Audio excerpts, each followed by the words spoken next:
Halo, teman-temanku yang luar biasa, apa kabarnya? Kali ini kita membahas soal hidup seseorang yang katanya mengalami perjumpaan dengan NPD 2 kali.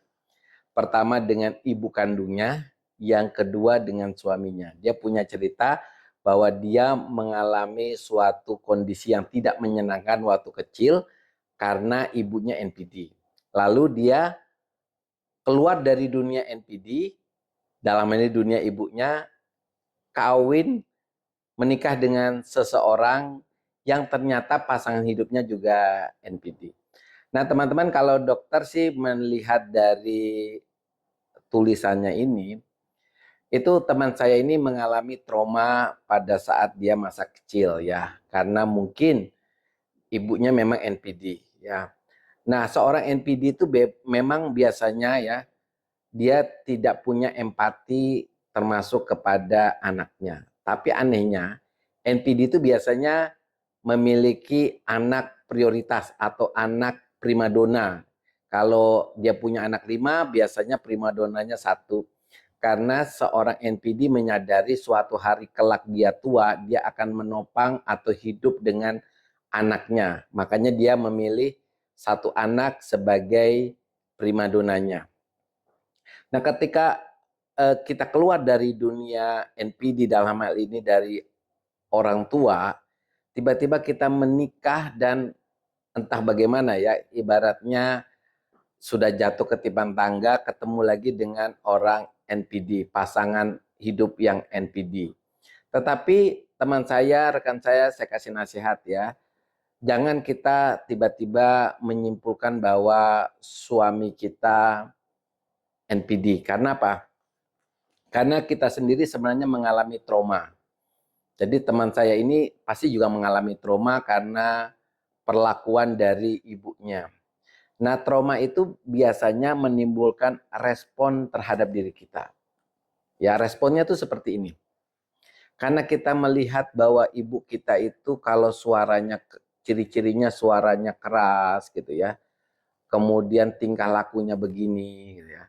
Lalu pas kita melihat pasangan hidup kita, eh, ciri-cirinya mirip lah. Maksudnya ciri-cirinya suaranya keras, langsung trauma kita teringat. Jangan kita berpikir, aduh suami saya ini NPD nih, gitu ya.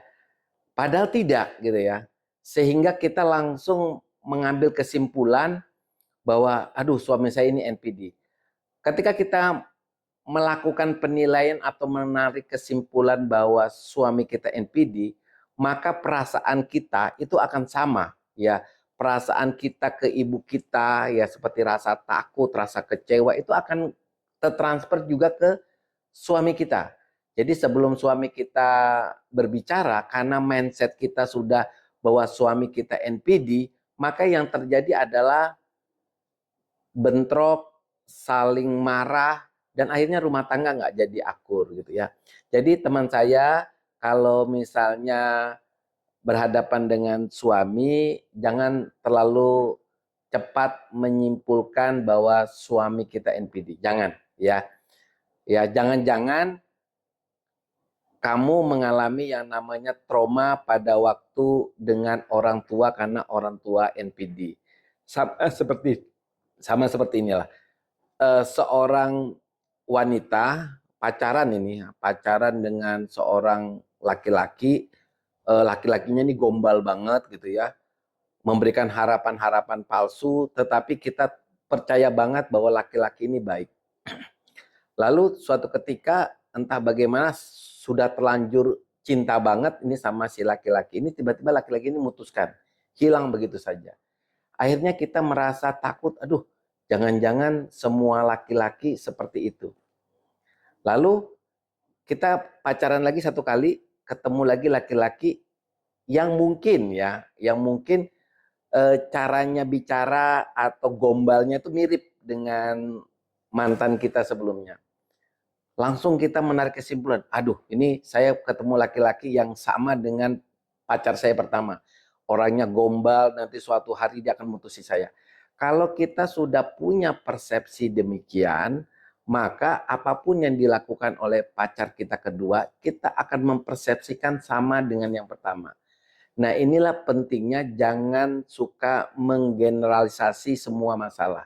Begitu juga dengan teman saya ini, saudara saya ini ya, ketika kita hidup dengan orang tua yang NPD, kita keluar dari kehidupannya, lalu kita berumah tangga lagi, jangan karena persamaan satu atau dua hal, kita langsung berpikir bahwa pasangan kita NPD. Oke? Jadi supaya apa? Supaya tujuannya gini, kadang-kadang persepsi kita itulah yang membuat rumah tangga kita hancur. Jadi pelajari dulu apakah memang kriteria NPD itu terpenuhi. Seandainya tidak terpenuhi, berarti kita sudah berprasangka jelek.